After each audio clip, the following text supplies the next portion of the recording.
नमस्कार मंडळी. पाकातले रवा लाडू करायचे म्हटलं की आपल्यापैकी बऱ्याच जणांना भीती वाटते. लाडू कडक तर होणार नाहीत ना? पाक चुकेल का? लाडू वळता येतील का? पण आज मी तुमच्यासाठी घेऊन आले आहे अर्धा किलोच्या अचूक प्रमाणातील पाकातल्या मऊ आणि दाणेदार रवा लाडूची रेसिपी.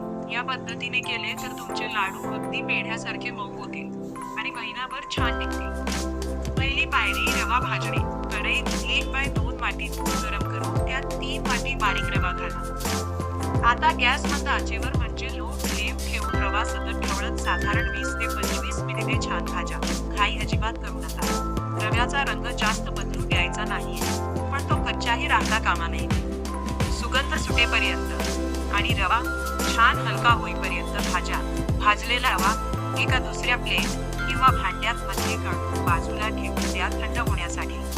तोपर्यंत कडे तूप घालून ड्राय फ्रूट आणि मधलं छानपैकी भाजून घेऊ. चवीनुसार सुंठ देखील वाटून घेऊया, जेणेकरून चांगला सुवास लाडवाना येईल. दुसरी पायरी पाक तयार करणे. भांड्यात 2 वाटी साखर आणि 1 वाटी पाणी एकत्र करा.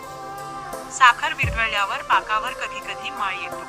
यासाठी एक सोपी टीप, यात 1 चमचा दूध टाका. यामुळे साखरेतील सगळी घाण पाकावर तरंगेल. ती चमच्याने काढून पाक स्वच्छ करा.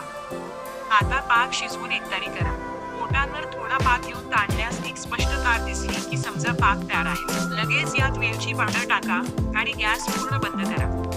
गॅस बंद असलेल्या पाकातच भाजलेला रवा घाला आणि व्यवस्थित मिक्स करा. त्यानंतर आपण भाजलेले ड्रायफ्रूट घालूया आणि आता हलक्या हाताने सर्व मिश्रण एकजीव करूया. आता यावर झाकण ठेवून हे मिश्रण 1 तास बाजूला ठेवा. दर 10 मिनिटांनी झाकण उघडून मिश्रण एकदा ढवळून घ्या. 1 तासानंतर तुम्ही पाहू शकता, आधी पातळ असणारा पाक रव्याने पूर्ण सोकून घेतला आहे आणि मिश्रण छान दाणेदार व कोमट झाले आहे.